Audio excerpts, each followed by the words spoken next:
Hello friends, welcome back to our channel. Today we are going to talk about a big breaking news between India and US trade deal. Last 24 hours లో India US relationship లో major development జరిగింది. White house ఒక fact sheet ని release చేసింది about interim trade deal between India and America.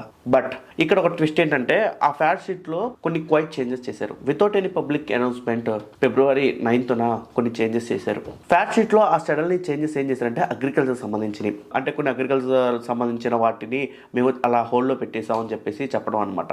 But ఇది joint statement లో లేదు. Next big point ఏంటంటే earlier it said India has committed to buy $500 billion worth US products, but later they changed it. India has intent to buy. Committed అంటే guarantee అనేది ఖచ్చితంగా మేము కొంటామని అర్థం.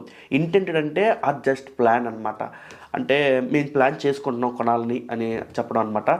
ఈ రెండింటికి చాలా పెద్ద డిఫరెన్స్ ఉంది. ఇంకా థాట్ చేంజ్ అంటే పర్చేస్ లిస్ట్లో అగ్రికల్చర్ వాడిని రిమూవ్ చేశారు.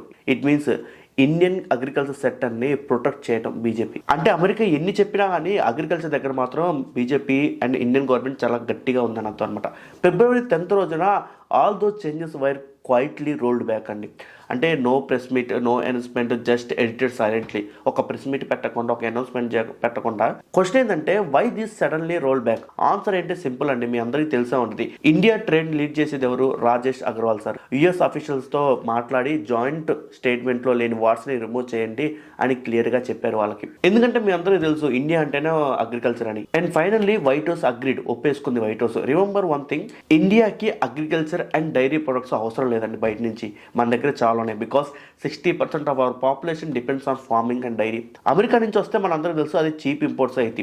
చీప్ ఇంపోర్ట్స్ వస్తే ఏమైంది, ఫార్మర్స్ సఫర్ అయిపోతారు, వాళ్ళ పళ్ళు లేకుండా పోతాయి. తక్కువ రేటు వస్తుంది కదా, ఇక్కడ ఎక్కువ రేటు, అదో తక్కువ రేటు. ఇప్పుడు ఫర్ ఎగ్జాంపుల్ పాలు వచ్చేసి వాళ్ళు $50 అమ్ముతారు లీటర్, ఇక్కడ వచ్చి $80 ఉంది. ఎలా? బట్ అది క్వాంటిటీ తక్కువ ఉంటుంది, క్వాంటిటీ ఎక్కువ ఉంటుంది. అయినా సరే క్వాంటిటీ చేంజెస్ ఉంటాయి ఖచ్చితంగా. మనదే కొంచెం స్ట్రాంగ్గా ఉంటుంది. సో రూరల్ ఏరియాలో అండర్స్ట్ క్రియేట్ అవుతుంది, వాళ్ళకి పనులు లేకుండా పోతాయి. So government never compromise here. When February 9th fact sheet వచ్చిందో అపోజిషన్ పార్టీ స్టార్ట్ చేశారు అటాకింగ్ పార్లమెంట్ లో కూడా. అదే పార్లమెంట్ లో రాహుల్ గాంధీ గారు కూడా ఒక మాట అన్నారు, ఏంటంటే భారతదేశాన్ని అమ్మేస్తున్నారు అని చెప్పేసి బీజేపీ. సో ఇలాంటివి వస్తాయని చెప్పేసి అసలు కాంప్రమైజ్ అవ్వరు.